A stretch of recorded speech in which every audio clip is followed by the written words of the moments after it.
Hi friends, అందరూ ఎలా ఉన్నారు? నేనైతే చాలా బాగున్నాను ఫ్రెండ్స్. మీరు కూడా బాగుంటారని మనస్ఫూర్తిగా కోరుకుంటున్నాను ఫ్రెండ్స్. ఇది హైదరాబాద్లో కాళికామాత మందిర్. చాలా బాగుంది ఫ్రెండ్స్. మేము అనుకోలేదు కాళికామాత గుడికి వెళ్తామని. మేము చిలుకూరు బాలాజీ టెంపుల్కి వెళ్తున్నప్పుడు మేము బస్సు ఎక్కేటప్పుడు మా పక్కన ఉన్న వాళ్ళు ఇక్కడ ఈ పక్కనే ఉన్నది ఈ కాళికామాత టెంపుల్, చాలా బాగుంటుంది, దిగండి అని చెప్పారు.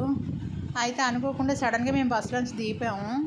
మేము అలా దిగిపోయి ఈ టెంపుల్కి వెళ్ళడం వల్ల చాలా మంచి జరిగింది. ఎందుకంటే ఈ టెంపుల్ చూడకపోతే మేము మిస్ అయిపోయినట్టే. ఈ టెంపుల్ అయితే చాలా బాగుంది. టెంపుల్ లోపలికి వెళ్ళేటప్పుడు గంటలు ఉంటాయి, 75 గంటలు ఉన్నట్టున్నాయి. ఒక్కొక్కటి కొట్టుకుంటూ మనసులో కోరికను తలుచుకుంటూ గంట కొట్టుకుని లోపల గుడిలోకి రావాలి. గుడిలోకి వచ్చిన తర్వాత ఎటు చూసినా గంటలే ఉన్నాయి. తల్లి దగ్గర మాత్రం అన్ని గంటలే ఉన్నాయి. గుడి అయితే మాత్రం చాలా బాగుంది. అంతా లైటింగే.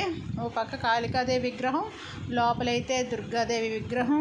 చూడటానికి 2 కళ్ళు సరిపోవు ఫ్రెండ్స్. ఎంత బాగుందంటే అది లోపల చూసారా, దుర్గాదేవి ఉన్నది. మీద చూసారా, ఆ లైటింగ్ అంతా కనబడుతుంది, అన్ని గంటలే.